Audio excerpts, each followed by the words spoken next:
যে ফুটবলার বছরের পর বছর ইংল্যান্ডের কঠিন ও প্রতিযোগিতাপূর্ণ মাঠে নিজের দক্ষতার ছাপ রেখে এসেছেন, যিনি ইংলিশ প্রিমিয়ার লিগের মতো বিশ্বসেরা ফুটবল মঞ্চে নিজের প্রতিভা দেখিয়েছেন, সেই ফুটবলারই যখন শেকড়ের টানে বেছে নেন বাংলাদেশের লাল সবুজের জার্সি, তখন সেটি শুধু একটি সিদ্ধান্ত থাকে না, হয়ে ওঠে একটি অনুপ্রেরণার গল্প। ঠিক এমনই এক অনুপ্রেরণার নাম হামজা চৌধুরী।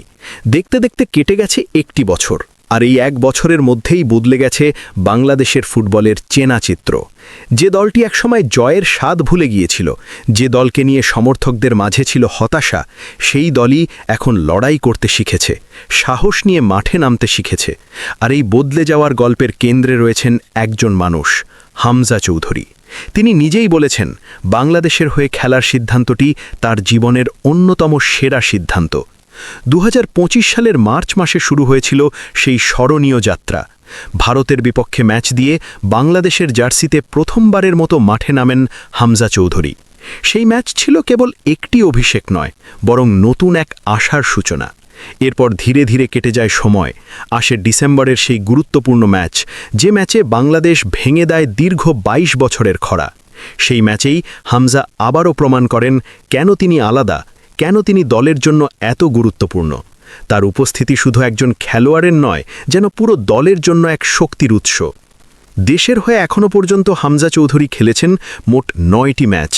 এই 9টি ম্যাচেই তিনি ছিলেন পুরো সময় মাঠে, যা তার ফিটনেস, নিষ্ঠা এবং দলের প্রতি দায়বদ্ধতা প্রমাণ দেয়।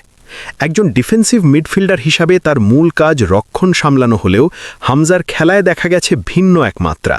তিনি শুধু রক্ষণে সীমাবদ্ধ থাকেননি, বরং মধ্যমাঠ নিয়ন্ত্রণ থেকে শুরু করে আক্রমণ গঠনের কাজেও রেখেছেন গুরুত্বপূর্ণ ভূমিকা।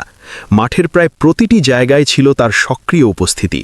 এমনকি নিজের নামের পাশে যোগ করেছেন 4টি গুরুত্বপূর্ণ গোলও, যা একজন মিডফিল্ডারের জন্য নিঃসন্দেহে বড় অর্জন। তবে এত সাফল্য ও উন্নতির মাঝেও একটি আক্ষেপ রয়ে গেছে হামজা চৌধুরীর মনে। তা হলো এশিয়ান কাপে কোয়ালিফাই করতে না পারা। বাংলাদেশের ফুটবল প্রেমীরা যেমন এই ব্যর্থতায় হতাশ হয়েছেন, তেমনি হতাশ হয়েছেন হামজাও। কিন্তু এই আক্ষেপের মধ্যেও তিনি আশাবাদী। তার বিশ্বাস, এই কঠিন পথ চলাই একদিন বাংলাদেশের ফুটবলকে বড় সাফল্যের দিকে নিয়ে যাবে। কারণ গত এক বছরে তিনি নিজেই দেখেছেন কিভাবে একটি দল ধীরে ধীরে বদলে যেতে পারে, কিভাবে আত্মবিশ্বাস ফিরে পেলে একটি দল বড় বড় প্রতিপক্ষের বিপক্ষেও লড়াই করতে পারে। একসময় যেসব দলের বিপক্ষে মাঠে নামার আগেই বাংলাদেশকে দুর্বল মনে করা হতো, এখন সেই দলগুলোর বিপক্ষেও সমানে সমান লড়াই করছে বাংলাদেশ। ফিফা র্যাঙ্কিংয়ে অনেক এগিয়ে থাকা প্রতিপক্ষের বিপক্ষেও এখন আর ভয় পায় না লাল সবুজের দল, বরং সাহস নিয়ে মাঠে নামে, নিজেদের সেরাটা দেওয়ার চেষ্টা করে। আর এই আত্মবিশ্বাস গড়ে তোলার পেছনে হামজা চৌধুরীর অবদান যে কতটা বড়, তা বলার অপেক্ষা রাখে না। মাঠের ভেতরের পারফরম্যান্সের পাশাপাশি মাঠের বাইরেও সমর্থকদের ভালোবাসা হামজাকে গভীরভাবে স্পর্শ করেছে। বিশেষ করে সিঙ্গাপুরের মাঠে হাজারো প্রবাসী বাংলাদেশি সমর্থকের চিৎকার আর উচ্ছ্বাস তাকে বারবার আবেগপ্লাবত করেছে। সেই মুহূর্তগুলো তিনি কখনো ভুলতে পারবেন না বলেই জানিয়েছেন। সমর্থকদের এমন অকৃত্রিম ভালোবাসা পেয়ে তিনি তাদেরকে দিয়েছেন বিশ্বের সেরা সমর্থকের স্বীকৃতি। তার ভাষায়, বাংলাদেশের সমর্থকদের আবেগ, ভালোবাসা এবং সমর্থন সত্যিই অনন্য।